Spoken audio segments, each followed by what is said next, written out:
Copiii din sectorul 3 al capitalei pot învăța limba chineză încă din clasa pregătitoare. Astăzi, edilul sectorului, Robert Negoiță, a dat start cursurilor în chineză la școala Shanghai. La eveniment a participat și ambasadorul Republicii Chineze la București, care le-a adus elevilor laptopuri și manuale. La riscul te rog să spui bună ziua, ni men hao. Ni men hao. Încă o dată. Ni men hao. Așa începe prima lecție de limba chineză la școala Shanghai, fosta școală 88 din sectorul 3 al capitalei. Elevii de la clasele pregătitoare au învățat deja un cântecel în limba chineză de la mama unui coleg.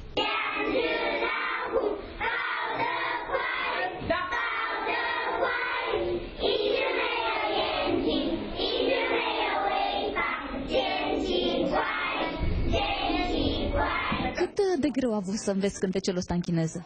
Nu foarte greu. Despre ce e vorba în cântecel? Despre doi trighișori care unul n-are ochi și unul n-are coadă și în celălalt despre capra cu 3 iezi. Cum se zice mulțumesc în chineză? Shejetajia. Elevii vor avea de acum cadre didactice specializate care să învețe limba. Cea mai vorbită limbă de pe glob, de departe cea mai vorbită limbă.